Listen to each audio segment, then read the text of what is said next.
Have you ever lost someone you loved and asked God why? Sometimes when people leave us, God is keeping us safe. This is the story of how one woman learned that truth. In a small town called Pinewood, in the red dirt hills of Georgia, there lived a 72-year-old woman named Miss Hattie Mae. Her hair was silver and always tied back neat. Her little house on Magnolia Street had faded green shutters that everybody knew. She lived by herself, but she never felt alone, until everything changed. For 20 years, Hattie's best friend was a woman named Cora Lee. Every Thursday afternoon, Cora would walk from her place on Peachtree Road to Hattie's little house. They would sit on the front porch, drink coffee, and talk for hours. Hattie trusted her with everything: her worries, her money, even her spare house key. Hattie also had a son named Solomon. He lived on the other side of Pinewood with his wife and children. Every Sunday after church, he brought food and stayed for dinner. These two people, Cora and Solomon, were Hattie's whole world. Then one autumn, Solomon got news about work up north in Chicago. Good work that paid real money. Work that could give his family a better life. Within a few weeks, he packed up and left Georgia behind. At first, he wrote letters all the time. Then the letters came less and less. Months went by with just birthday cards and holiday greetings. Hattie's heart hurt, but she told herself he was just busy making a new life.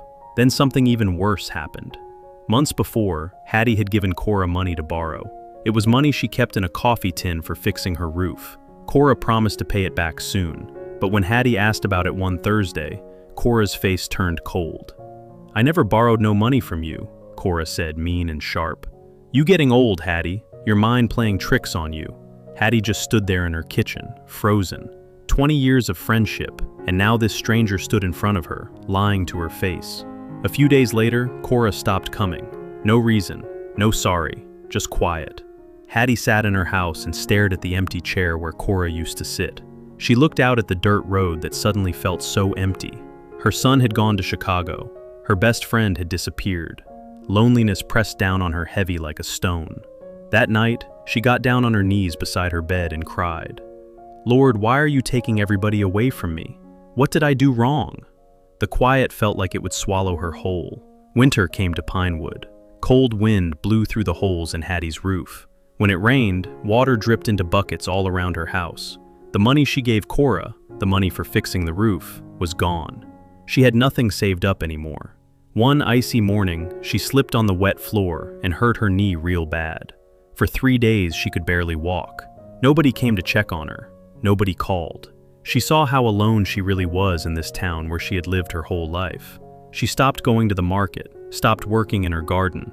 The vegetables she used to grow started dying. Her little house started looking sad and forgotten. Neighbors whispered when they saw her, "Poor Miss Hattie. She's so quiet now, so alone." One evening, sitting in the dark to save money, she whispered with anger in her heart, "Lord, I served you my whole life. I've been kind. I helped people. And this is what I get?" Her faith started to break. But you know what? Sometimes when we think God has left us, He's actually working on something we can't see yet. Something she didn't expect started to happen. A week later, a young mother named Pearl knocked on her door.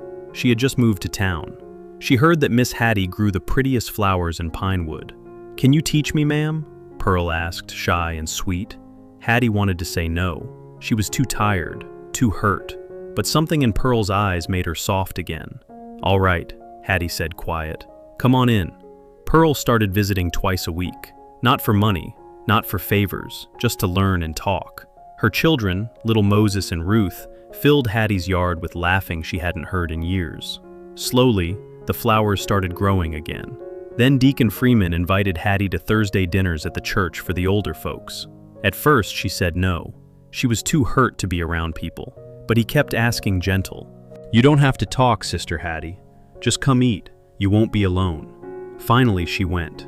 There in that warm church basement, she met other grandmothers who welcomed her with love.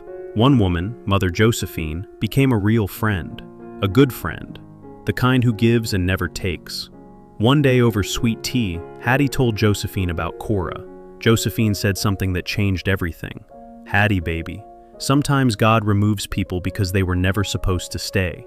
He's making room for the right ones." Those words went deep into Hattie's heart, but the pain wasn't all gone. One day in town, Hattie saw Cora laughing with other women. It hurt all over again.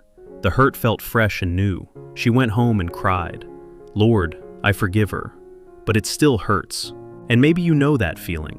When you forgive but it still aches. That's when you learn that faith isn't about feeling good. It's about trusting God anyway. Months later, Solomon sent a letter from Chicago. He said he was sorry for staying away. He explained that his life had been hard. He was too ashamed to tell her before. He couldn't come home yet, but he promised to keep writing. Hattie wanted him home. But she understood. Healing takes time. One warm evening, Hattie sat in her garden. Pearl's children were playing. Mother Josephine sat beside her. The church bells rang in the distance. And Hattie understood something. God didn't take people to hurt her. He removed people who were using her, or drifting away for their own reasons.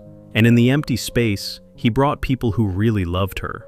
Cora had been taking from her, not loving her. Solomon needed to go north to heal and grow.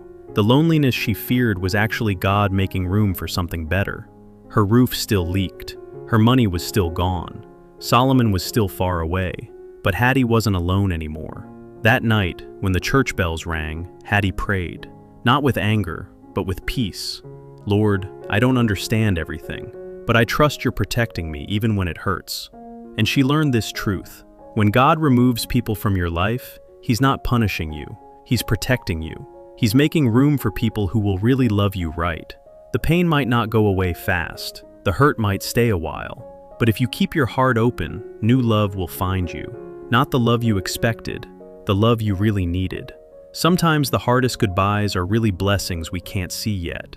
And sometimes hope doesn't mean everything is fixed. It means you're still standing, still believing, still trusting God under the same sky, in your own small town, knowing He never really left you alone. If this story touched your heart, if you ever lost someone and wondered why, please share this with someone who needs to hear it today. Subscribe for more stories that bring hope and faith into your life. And tell us in the comments, did you ever see God's protection in a painful goodbye? Your story might help someone else. We'll see you in the next story. Until then, trust God's plan, trust the pain has purpose, and trust that He is always protecting you.